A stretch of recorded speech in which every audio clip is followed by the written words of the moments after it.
Thanks for coming. This is all about you and a benefit that they provide to you here at LSS New York. Okay? So we're going to talk about that benefit, your retirement plan benefit through LSS. Then we're going to talk about the importance of savings, give you some reasons why you might want to defer assets from your paycheck into the retirement plan account. Then we'll talk about investment options that you have here, distributions, and of course questions later. All right, so let's start out right off the bat and talk about the main reason why I'm here. First off, this is a little slide. We want to avoid this being you, okay? We want to make sure that you are diligently saving for retirement and building your retirement wealth. When you hit your 2-year anniversary at the agency, you will receive a 5% employer contribution right off the bat, and that'll be placed into your account every pay period. So every pay period, you'll be getting that, so that hits on your account twice a month. All right. To be eligible, you have to have worked here for 24 consecutive months. You can't have any breaks in service. You can't leave the agency and then come back. You have to be here for the 24 consecutive months and be working at least the 20 hours a week. So those people that are working full-time, you're in, and some of the part-timers as well. And be at least 18, which I imagine most of the folks, if not all of them, meet that qualifier.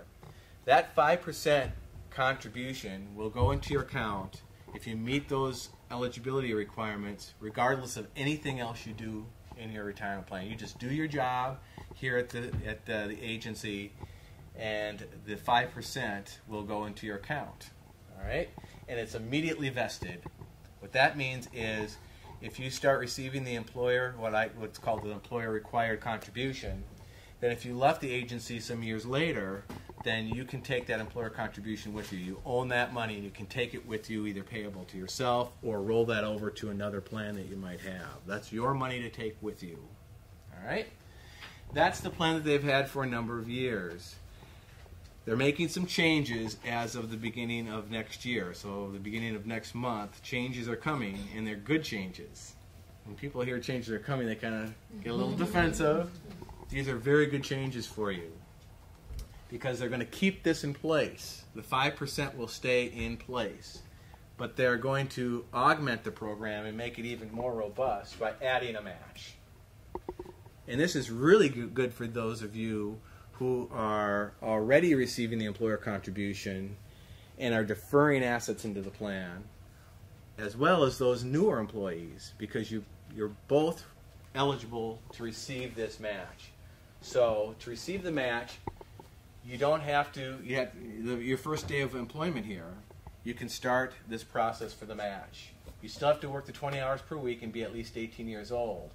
But if you were to start deferring into the plan today or tomorrow or next month or whenever, then you will be eligible to receive a 50%, as of the 1st of January of this next year, Lutheran Social Services of New York will match 50 cents to the dollar for what you defer up to 6% of your annual wage. Okay? And after 2 full years, you'll be vested in that employer match piece. So what that means for those of you who have been employed here for under 2 years, you can start this program today, start deferring money from your paycheck, put that into the retirement plan, have that match go in there at the same time. And if you leave the agency before your 2-year anniversary, you'll be able to take the money that you put into the plan out, but you won't own the employer match. It'll be sitting there. It'll be earning interest for the period of time it's there, but you have to be here for 2 full years to be able to take the employer piece. A lot of companies do this as a retention piece because they value you as employees and they want to retain you, and they use these types of programs to keep you here. All right? So once you hit your 2-year mark, that money is yours to take with you when you leave the agency. And the great thing about this is you can start this now, start earning that match, as well as putting your own deferral into the plan.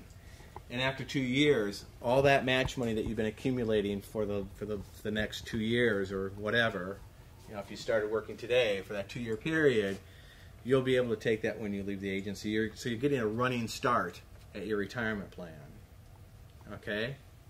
Does that make sense? those two pieces, the 5%. 5%, you don't, if you don't do any of this, if you don't defer anything, then at 2 years you're going to get the 5%. You're going to start accruing that 5% employer required contribution. First, as you see on the first bullet point here, is you lower your current taxable income. So you're lowering your tax liability for this year. So let's just say that you're making $30,000 a year, and you put $3,000, 10% of your wage, into the retirement plan. Your taxable income for tax year 2012 isn't $30,000, it's $27,000. So you're going to pay less taxes now on your income. That $3,000 goes into the retirement plan, earns interest over a number of years. Every cent of that $3,000 will earn interest because it's tax deferred, the second bullet. The earnings are tax deferred, so it's not taxable while it's in the plan growing interest. Okay? So all of the money that you put in there is also growing interest to help you get into your retirement age. And you're accumulating savings. And I'm going to talk about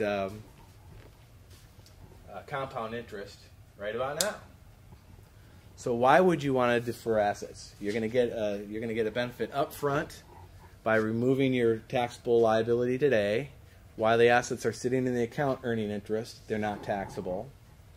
And then when you retire, hopefully when you take those assets out, it's when you're in retirement, and hopefully at that point you're going to have a lower tax bracket anyway, so you'll be taxed at a lower tax bracket. That's speculation. We don't know what the tax brackets are going to look like 5-10 years from now, but that's the going idea, and that's the way it works right now for folks that are retiring. Okay, compound interest is what's going to get you there. So we're looking at two people that work at the agency, Mary and Martha. All right? Mary started deferring for retirement when she was 30 years old. All right? And she put in $100 a month in, month out, year in, year out. She put $100, took that out of her paycheck, put it into the retirement plan, and we're going to, for the purpose of this illustration, assume that all rates of return are 7% for both of these ladies. All right? So Mary put in $100 a month for 35 years. She started when she was 30, and she's going to retire at 65. That's a total of $42,000 of her own money over the course of 35 years that she put into her retirement plan. She's talking to Mary. They're the same age, and now, fast forward 20 years later, they're talking together, and Martha thinks, boy, I haven't really been saving my own, putting aside any of my own money for retirement. I need to start doing that, and I need to do it quick. So she starts to defer money into the retirement plan. She puts in $500 because she knows she's not going to be in market for very long, so she has to play catch up. So for 15 years, she's putting in $500 a month, which is a total of $90,000 in the period of that 15 years. And again, assuming the same rate of return, that 7% for each lady, when they both turn 65 and they're ready to retire, this is what their retirement balance looks like. Mary has $172,000 available to her, and Martha has $156,000. All right? This is compound interest. The earlier you start, the more wealth that you can build up. It's like that snowball. I'm from Minnesota, so you're going to have a couple of winter analogies from me. It's that snowball that's going down the hill. And as it goes down the hill, it gets bigger and bigger and bigger. And not only is the principal, the $42,000 that she puts in there, principal being her own money, is not only is that earning interest, but past year's earnings, past year's interest start to earn interest. That's what we mean by compounding interest. And you can really build up wealth quite quickly by doing that.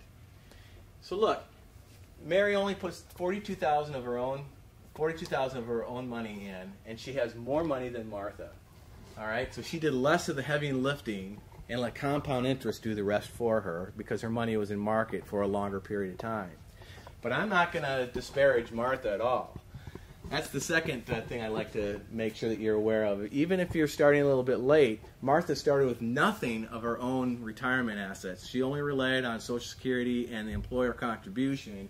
But she decided at 50, I'm a little bit behind the 8 ball here. Let's see what I can do. And with $90,000 of her own money, she turned that into almost $160,000 as well. So there's still time, even if you're closer to retirement. It's just that you have to do a little bit more of your own heavy lifting. You're not going to have as much of that interest, that compound interest work for you because you haven't been in market as long. Does that make sense? Any questions so far? Okay. Okay, great. We have a savings calculator on one of our websites. If you wanted to write that down, www.smobenefits.org. And you can put in a dollar amount that you would be contributing, as well as the growth period would be the amount that you would be in market. So let's say, for instance, with Mary, she started and she was in market for 35 years in the illustration. So the growth period for her would be 35 years. And you can put in an annual growth rate. That's something you have to kind of guess on. For the most part, a stock would be, a good conservative guess would be a 7% rate of return, and a bond would be about 3%. So you could put those in there and just kind of give yourself a little bit of a ballpark figure of how much your money can grow over a number of years. You can use our savings calculator, or you could go online and Google retirement savings calculators. There's a lot of them out there. But it's a good idea to just kind of ballpark what you're looking at with what for the level of investment that you might be thinking about putting into the account. Okay, so I was talking a little bit here about stocks and bonds and what their rate of return is. Let's talk a little bit more about that. There's 20 funds that are in the plan. So which funds do you want to invest in while you have money in market, and how much exposure do you want to have for risk? Let's talk about that a little bit. I'm going to tell you about select series funds and build your own series funds as well. Okay, the first thing that you want to do is determine what your risk profile is. So you want to think about your age, your attitude, and your assets. Okay? The age is important because it's going to determine what your time horizon is, how long you're going to be in market. All right? So, for instance, the example I gave this morning, I think is a good one. You know, we had the big crash in 2008. All right? If you're a younger person, say you have 10, 20, maybe 30 years before you're going to retire and you're investing in a retirement plan, when that market went down, it might not have been a bad idea for somebody to just become really aggressive with their stand, because at some point those assets that are now down here are going to come back up. All right? You want to buy low, sell high. And so when the market went down, I won't use that C word, but when the market went down, if you're going to be in the market for a long time, you might want to consider becoming more aggressive, because you're not going to use that money in the next few years. On the flip side, if you're close to retirement within a year or two and you're heavily leveraged in a stock, or very aggressive in your portfolio, and the market went down like it did, it's not such a good scenario, is it? And I did talk to a pastor some years ago, back in the late 90s. I remember when there was a correction in the market, and he called, and he says, I lost about 15% of my value of my account. You know, I'm going to retire in the next year. What am I going to do? And I told him, you know, you're not going to want to hear this, but you either need to put off retirement, utilize other retirement resources, and we'll talk about that in a second, or you're going to have to eat the loss, because he's not going to be in market long enough perhaps to see that really come back up. Okay? So generally speaking, the younger you are, the more aggressive you can be, because you can weather those cycles in the market. And as you get closer to retirement, you can't weather those cycles, because you don't know if you're going to be employing those assets when it's coming back up. So generally speaking, you can be more aggressive when you're younger, and you want to move to more of a conservative position as you're gaining that wealth throughout the years. All right? That said, the second bullet point, attitude towards risk. That also matters. So when the market went down, I put the foot to the floor and I went really aggressive. All right? But if I had a really low risk tolerance, and I got my quarterly statements and I saw all these negative numbers on it, and I couldn't sleep at night, then maybe I shouldn't be investing so aggressively. So if you have a low risk tolerance, everything that I just said goes out the window, because at Portico we're about financial wellness, we're also about physical wellness, and I don't want to have somebody become really aggressive in their stand and then get an ulcer and say, I want to talk to that Pat. So if you're a little bit more squeamish about getting some negative numbers, then maybe in the middle of our chart with some of the balanced funds that we have and some of the bond funds might be where you want to be, and we're going to talk about all of those funds here in a moment. Another thing that you want to consider are assets, outside assets. If you're married, your spouse has a retirement plan account, do you have an inheritance coming to you, do you have other assets, savings accounts that you've had throughout the years, all those things that you're going to employ in retirement are going to come into the picture. I love telling a story about once I was at a benefit fair in Sioux Falls for one of our clients, and I had this elderly lady who was just on the precipice of retiring come up to me, and she had her statement in her hand, and she had her husband with her, and she had a lot of money. She was a really good saver, and she said to me, I want to talk to you about how we're going to go through this process of using, how I'm going to be able to get to this money in retirement. And I looked at it, and she was really aggressive with her, and this is before 2008. And I said, well, I cannot advise you how to invest your money, but I will tell you, I just cannot not tell you that there's a real big red flag going off with me, looking at how aggressive you are, knowing that you're going to retire in a few months. You're very aggressive here. And she and her husband stopped me mid-sentence and said, don't worry about it. We have more than enough to retire on with my money. And his exact words, we're just playing with this money. So if you can afford to do that, if you have other assets, then there too, that allows you to be a little bit more carefree with how you're investing this money. Make sense? All right? And that's a great position to be in.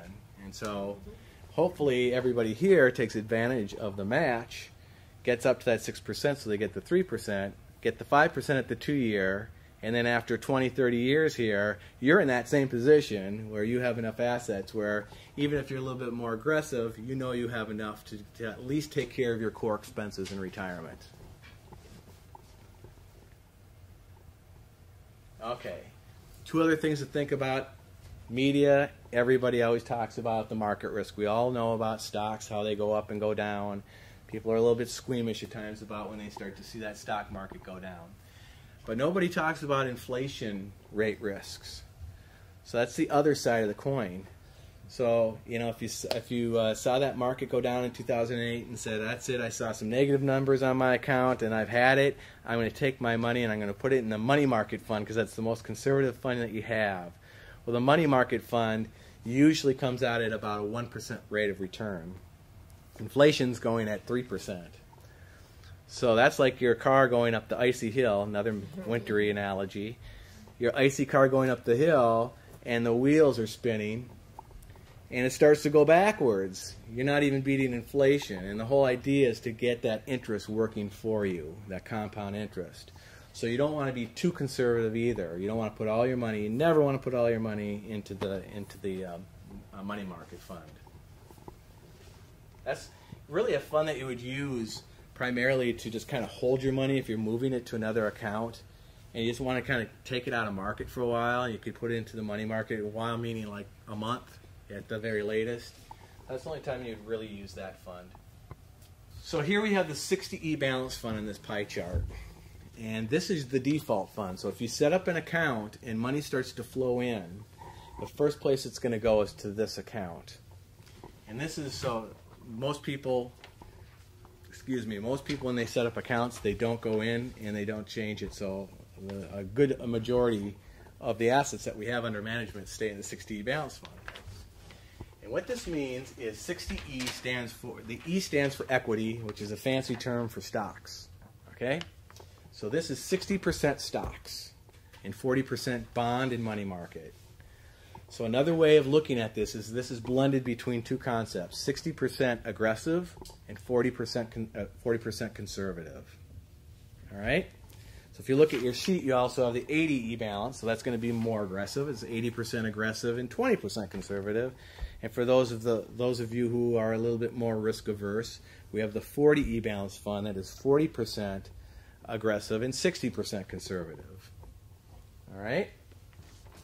Now I mentioned before that the Select Series has managers that rebalance every month, and that's important because if you select one of these funds, you're making a statement to us at Portico. For instance, if you select 100% 40E balance fund, you are telling us, I don't want any more exposure to the stock market than 40% of my balance. I'm comfortable with that, no more. Over time, the stocks tend to outperform the bonds. So over time, that fund, if you built between our build your own series funds, which we'll talk about in a second, let's just say that you were to put we'll do a 60E fund. You went online and you said, I'm gonna invest 30% into the U.S. stock, 30% into global stock, so that's 60% stock, and 40% bond. You've just created, through our Build Your Own series, your own 60E balance fund. You can do that. But over time, those stocks will probably outperform the bonds. Historically, that's the way that it works. And so over time, that's going to be really 62, 63, 64% stock because it's outperforming the bond. And over time, you're getting closer to retirement. So, you know, if you were saying I'm comfortable with 60% of my account exposed to stock, but no more than that, then over time, as you're getting closer to retirement, you're actually exposing more. So if you do it through the Build Your Own series, which you can do, you'd have to go in there and rebalance it yourself. If you select our Select series, then our professionals will always make sure that you have no more exposure than the 60, the 80, 60, or 40% to the stock market that you select. Make sense? Any questions? Okay, good. So Build Your Own series is also on here. And we have global, non-U.S., U.S. stock, Standard & Poor's 500 stock, index, and small and mid cap. You're going to see on this sheet, and once you have an account set up, these are posted on your account as well on a monthly basis, month-end returns. The year-to-date are pretty good. The stock market's been good. The bond market's been good. If companies would just start hiring again, everything would be fantastic. But the stocks and bonds have been doing really well. If you look in the 5-year column, you're going to see some pretty pathetic numbers. That was 5 years ago when the market tanked. So you're going to see that effect for a while, and then in a few years we're going to start seeing that over in the 10-year. But you always want to take a look and see how the funds have been performing when you're making decisions on how to invest in them. Okay, in the pamphlet that I sent to you, that you have, inside is this chart. And this is a really good way of getting an overview of how to invest in your account between our 20 funds. So when you're looking at this sheet to see how the funds have returned, you can look at this chart to kind of give it an idea of what neighborhood that fund is in between risk and return. So you have the potential risk and the potential return. And all of our stocks are up here in the neighborhood where there's high risk and high return. So as you know, stocks in the short term are very volatile. They go up and down, so they have a high potential risk in the short term. But as you take a look at the stocks further back, 5 years out, 10 years out, 20 years out, they tend to have the highest rate of return. So in the long term, and that's why it's also the highest potential return, stocks tend to be the place to go. Historically, there's no guarantee that that's going to happen throughout all of history, but historically that's been the case. They have a historic long-term 10% rate of return. Okay, so the stocks are up here, and then you have the 80E balance fund, which is a little bit more risky, and then of course the 60E is less risky because it's less exposed to the stocks, and the 40E, so in here's that middle ground. If you want to have some exposure to that, the volatility of the stock market, but not completely exposed to it, then we have the bonds. The high yield bond is a little bit more risky than the straight up bond, and we have the old money market sitting here. So I said don't ever put all your money in the money market, and I'd also say don't put all your money into the real estate. Real estate fund can really spike. It can really have some fantastic returns. There was a number of years ago where the returns for the real estate market, the real estate fund was in the 30%. It's off the charts. But it can also hit the tank. It can really hit the bottom like a lead weight real quick as well. So you never want to put all of your money into the real estate. It's invested in real estate. It's not as diversified as our other funds. So just keep that in mind if you're going to be investing in the real estate. The whole idea is to diversify, to smooth out volatility as much as possible. We do that in our stocks. We do that in our blended accounts, our balanced accounts, and in the bonds. So you might want to put some in there if you're interested, a little bit to see how that works for you for a while, and then move on from there. But so that just puts you in a neighborhood of where these particular funds are, and then you would use the fund returns to give you some more definitive idea of what the returns have been performing at in more recent times. Any questions about stocks and bonds? Everyone seems to be getting it. Okay, good. Social purpose funds. All right, as Joanne said, I work for the ELCA, so I actually work for a church-based organization. We are a part of the ELCA, and as such, a number of decades ago, our pastors came to us. We have a pastor's plan, which you're not part of. I work with you guys in the social ministry organization side of the business, but we also run the pastor's plans for all the pastors out there in the ELCA. And they came to us and said, we would like to have some fund options that really lift up our values and really don't lift up some things that we don't like. So they got together and they built screens for some of our retirement plans. And on the sheet that you have here, you'll see the social purpose companion pieces with the returns that they have for those funds that have a social purpose companion. And so with the social purpose, what that means is we screen out, for those particular funds, we screen out companies that pollute, so no coal. Coal's going to be gone. Nothing with armaments or military related. So it's a pacifist plan. All right. They also uplift certain businesses. So they're always out there. Our managers are out there seeking good quality businesses that are minority owned and women owned. And those the assets in those plans go to invest in those types of plans. So the value is built in there. So we have those. Over the course of the years, our social purpose plans have performed a little less than their non-screened companion, but in the last few years they've been pretty much right up there, and in some cases they've outperformed them. I asked our investment people why that is, and they cannot tell me. They don't know. But hey, that's a great trend if the social purpose funds start to outperform those funds that are filtering out things that we don't want and are putting in more into the things that we do want. So those are options that you have when you sign up as well. Okay. Any questions so far before we talk about how you can use your money in retirement? Everyone's okay? Okay, good. Let's move on. Distributions. This is usually where people start to ask the questions. Okay, so you're going to fill out your form today and hand it in. And you're going to start earning, you're going to start deferring into the plan. You're going to get that match. You're going to start getting that 5% when you get to your 2-year anniversary. You're going to work here at LSS New York for 20, 30 years. And you're going to have a nice pile of cash waiting for you when you are ready to retire. What happens next? What do you do? Well, you need about 80% of your pre-retirement income to be able to live at your same level of living that you have now while you're earning a paycheck. So think about that.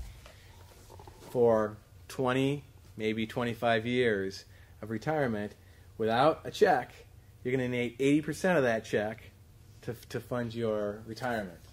All right? compound interest is the thing that's going to get you there. When I first saw it, I thought, how is that possible? How can you do it? It's the compound interest and starting as early as possible. That's going to get you there. Okay? All right. The three-leg stool of retirement assets, is Social Security, employer-based retirement plan, and other assets. All right? If one of these is not fully funded, then it's like that three-leg stool that's going to be wobbly because the legs aren't even and you're going to fall off. We don't want that to happen. So, for one thing, I think that I don't have to tell people that you don't want to be relying completely on Social Security. I think everyone's pretty much got that drilled into them now with everything that's going on with change with government. Social Security is only intended to replace about 30 to 40% of your pre-retirement income. All right? It was created in the 30s as a safety net to keep elderly Americans out of abject poverty, and they never anticipated that modern medicine would work so well, although it's very expensive, and people would be living so long as they are today. All right? So what's going to happen with Social Security? We'll talk about that in a second. But it's supposed to replace about 30 to 40%. So between whatever you do with your other assets, you and perhaps your spouse, as well as your retirement plan accounts, that has to make up for that additional 60 to 70% of your retirement income. And between Social Security and those other two pieces, that makes up that 80% that you need to live on in retirement. Okay, Social Security. It's designed to provide you with a lifetime stream of income, and it's adjusted for inflation. They give you the cost of living increases, so my parents always call me up and tell me that they got a raise at work today when they get that COLA, that cost of living increase. And it starts at this point when you're 62 if you want to get in at that point. So the earliest you can get into it as a fully healthy individual would be when you're 62. If you're disabled, you could get in earlier. The booklet that I handed out to everybody today, you can take that home and take a look at it. There's some really interesting statistics in there. And basically what this book is saying is, it's saying think about putting off applying for Social Security as long as you can. And the reason why they're saying that is because Social Security is set up, here's how Social Security works. They take your 35 most productive work years, your wages for the year for 35 years, pick the mean, take the average of that, put that into an algorithm along with what they predict is going to be your longevity.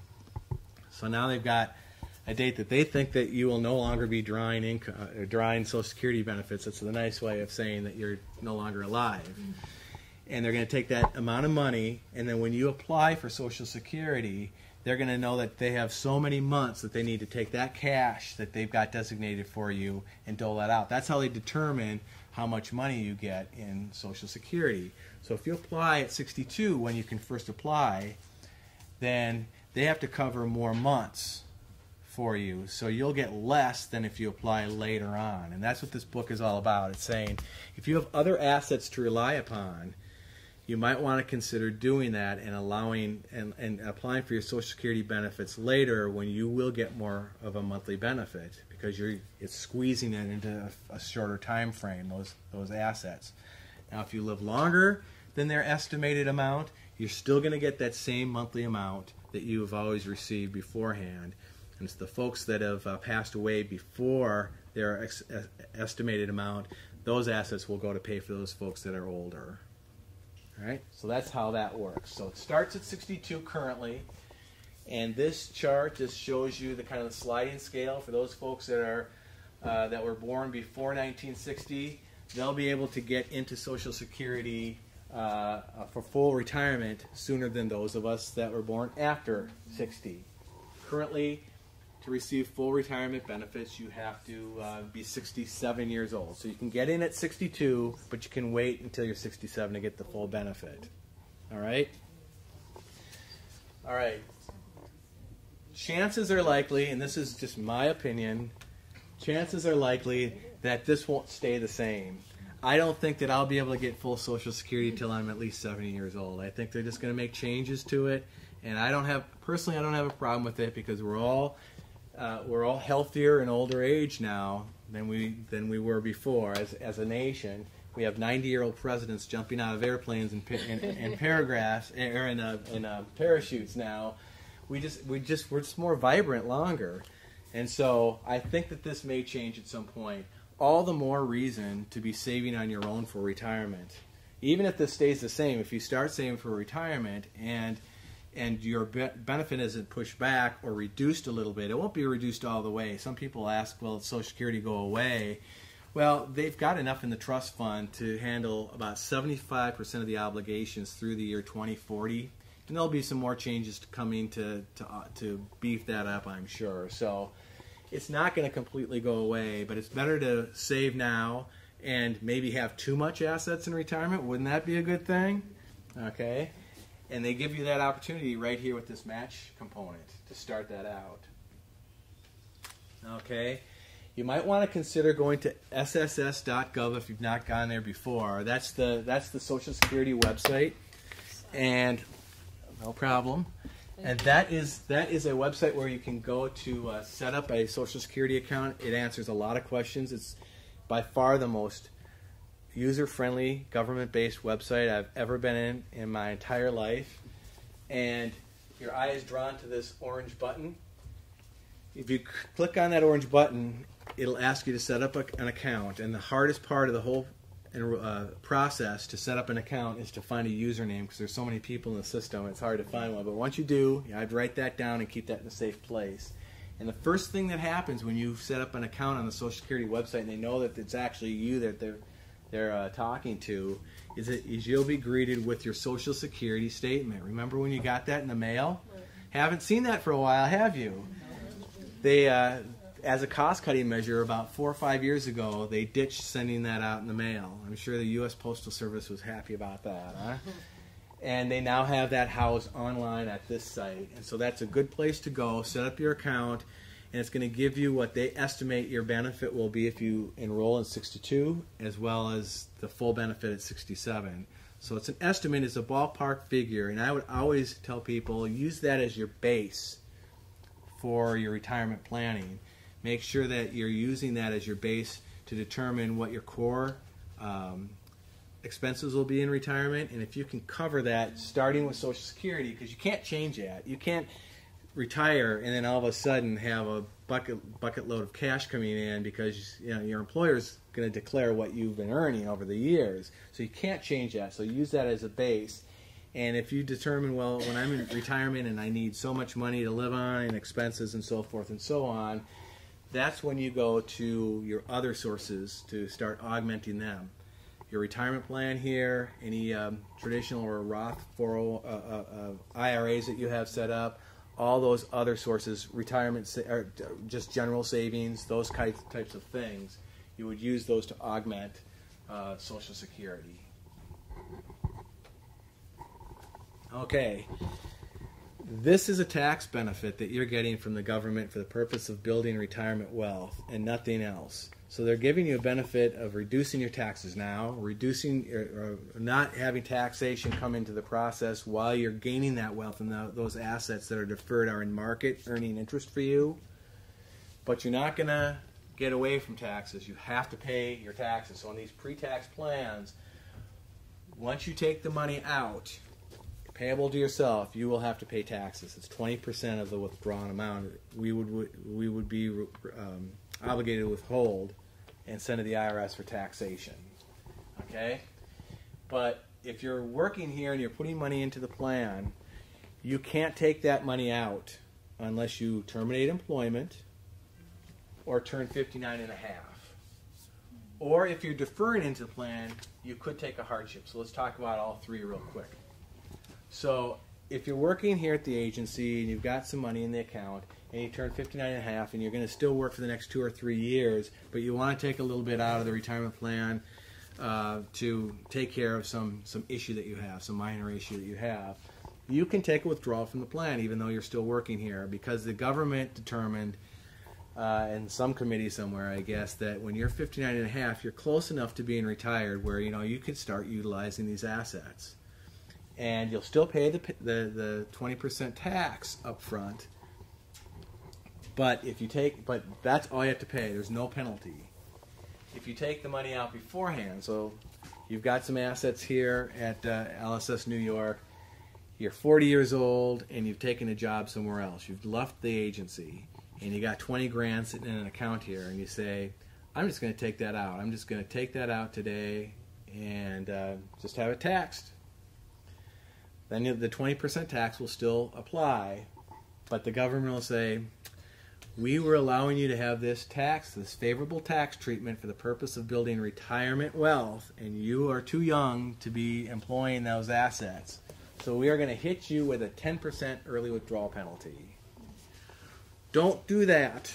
Don't give the money. Don't give that money to the government.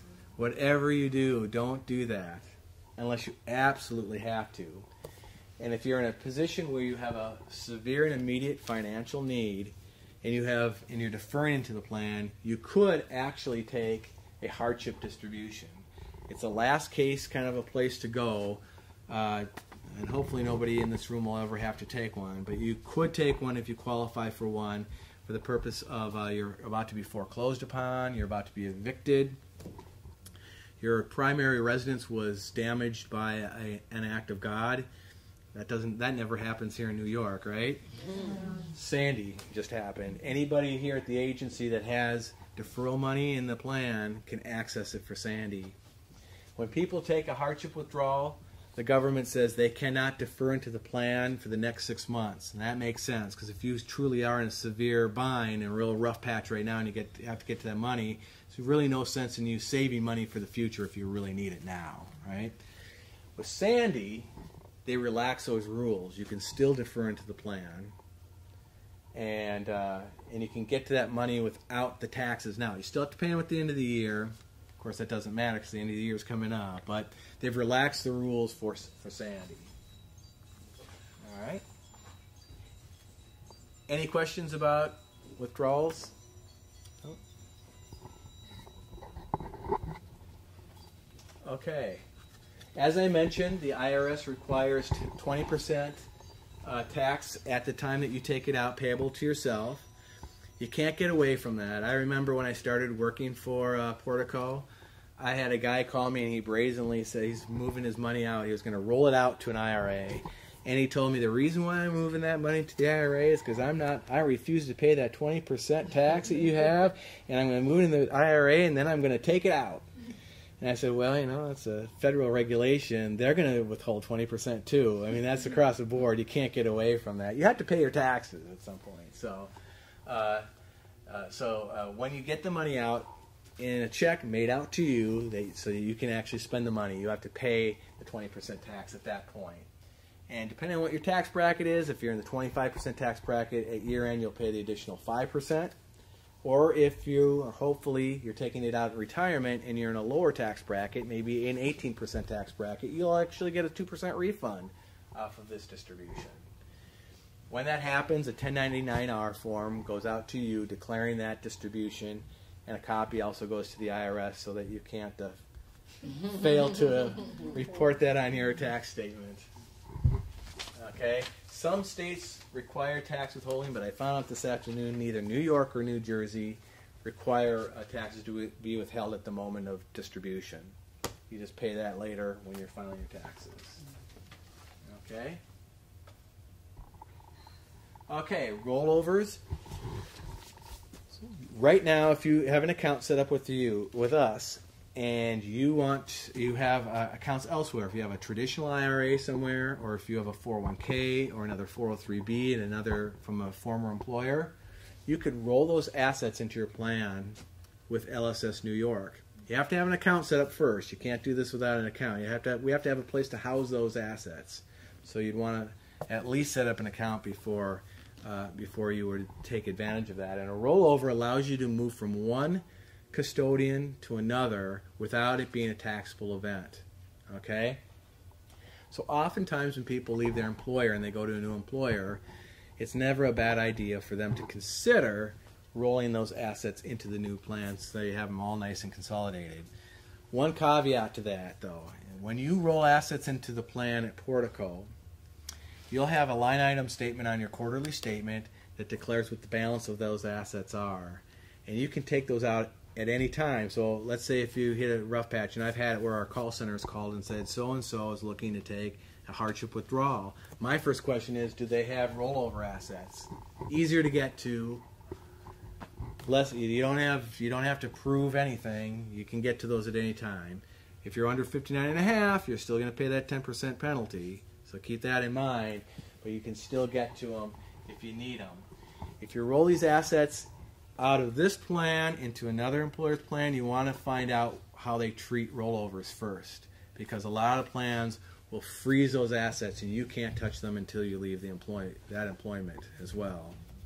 So you're more flexible in with our plan, and you're able to get to those assets quicker. Okay? And of course, the benefit of a rollover is it retains that tax deferred status. So you're still not in a taxable event, and you're just managing those assets out of one account, one password. You don't have to worry about getting all these statements and remembering what the passwords are all about. And there's a lot of people, I didn't mention this before, but there's a lot of people that just forget about their retirement plans from previous employers. They move, and their those custodians aren't aware of where they are. And so there's a lot of assets out there in unclaimed property. So you might want to Google, when you get home tonight, you might want to Google State of New York unclaimed property. It's usually through the Department of Commerce, and it'll ask for your name, and you might find some money that's actually coming to you.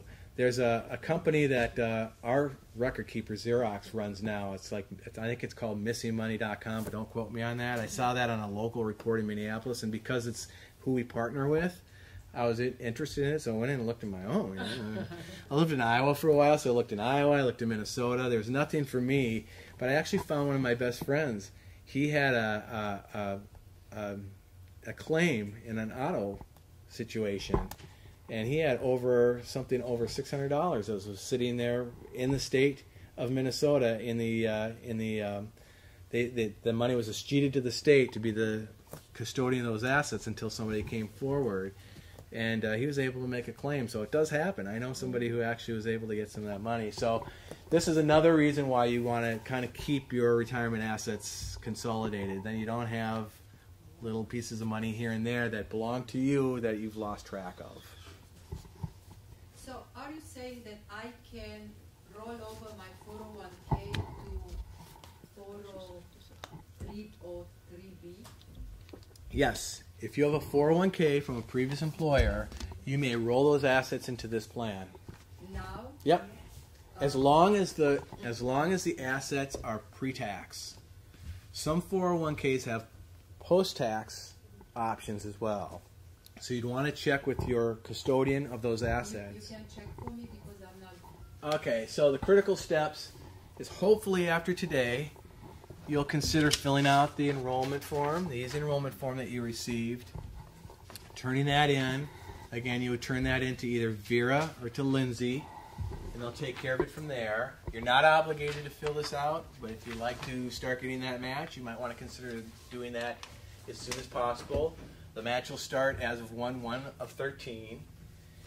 Consider rolling assets from other retirement plans into this plan once you have your account set up. Don't start that process beforehand because you're going to confuse our call center people. They'll get a form and they'll say, "Who is this person?" It has happened. It has happened, and that form then would go back to the member, and they'd have to set up an account real quick, or go back to the custodian and have that check destroyed and remade out to either an IRA or some other account. I want that to happen. Okay. And then start thinking about your investment mix. When you set up an account, if you fill this out, you're going to get a couple of things in the mail. You're going to get a packet that's going to have a summary plan description that talks about all kinds of things about your account, about the withdrawals that we're talking about, some investment strategy type stuff. You're also going to get a booklet that talks about our 20 funds in more depth, so you can look at that. Okay? That's going to come in one kit. You're also going to get a letter in the mail. It's your PIN number. Very important. To access your account online or through the phone number, you're going to need that personal identification number. It's a 6-digit code. And the key that unlocks your account is your PIN number and your Social Security number. And so when you have that, you'll want to put that in a safe place. I always tell people keep it with your, at least in a file with your most updated quarterly statement that you'll get once you set up your account. You will get a quarterly statement in the mail letting you know how your account is doing. You can always go online and look if you're interested in taking a look at how your account's doing within the quarter. And if you need to make any changes to your account, you can go online and do those. And this piece right here, the orange piece, gives you an idea of how to go online. Once you get into the landing page, you would just press on to LSS New York Retirement Plan. It's going to bring up your snapshot page. And in the left-hand corner, there's what we call an options bar. And one of them is actions. You click actions. And when you do that, on the back, it tells you what you can do under actions. You can change your contribution rate online. You don't have to fill out these forms. This is just for your convenience today. It's always best to do it online once your account is set up. It's best because then it's going to give our record keeper a report that you want to change your contribution rate, and they're going to send that to your payroll here, and they're going to take care of that. It can take up to 2 to 3 payrolls for that to actually go into effect, so just be aware of that. It's also going to keep a record if you do it online right on your account, so you can always go and see all those previous periods where you've changed your contribution rate. It's electronic, it's right there. Okay, you can do that. You can change your contribution rate, you can change your future investment election, or change how your a reallocation, which changes your current balance. And you can kind of play with those two concepts a little bit. I was mentioning to the morning crowd a little bit on the savvy side. Let's say that you're close to retirement and you want to have some money in market, but not a whole lot. Let's say you have $80,000, $90,000, and you don't want to expose the money to the volatility of the market. So if you go in and you reallocate your current balance to something a little bit more conservative, so you got that $90,000 taken care of, and you say you have a couple of years left to work, and you're still deferring into the plan, and the employer's putting in the employer required and that match, it's a small amount on a monthly basis. You might want to go in there and change your future investment election to something that's a little bit more risky, because you're just risking those monthly amounts that are coming in, not the entire $90,000 that you've had. It's just something to think about. Okay? And if you want to change those, you can go online and do it. If you're not comfortable with doing that online, you can always call the 888 number here. And those are the hours, 8:30 to 8 o'clock. And a representative there, once you give your PIN and your social, they can go ahead, and this information, you don't have to write it down, it's on the pamphlet.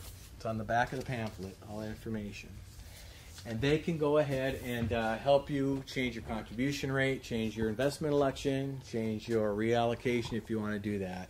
But you always have to have that PIN to do so. Sometimes people say they didn't get their PIN. The PIN always goes out to the address of record that's provided to us. And it goes in a very nondescript envelope, very plain envelope.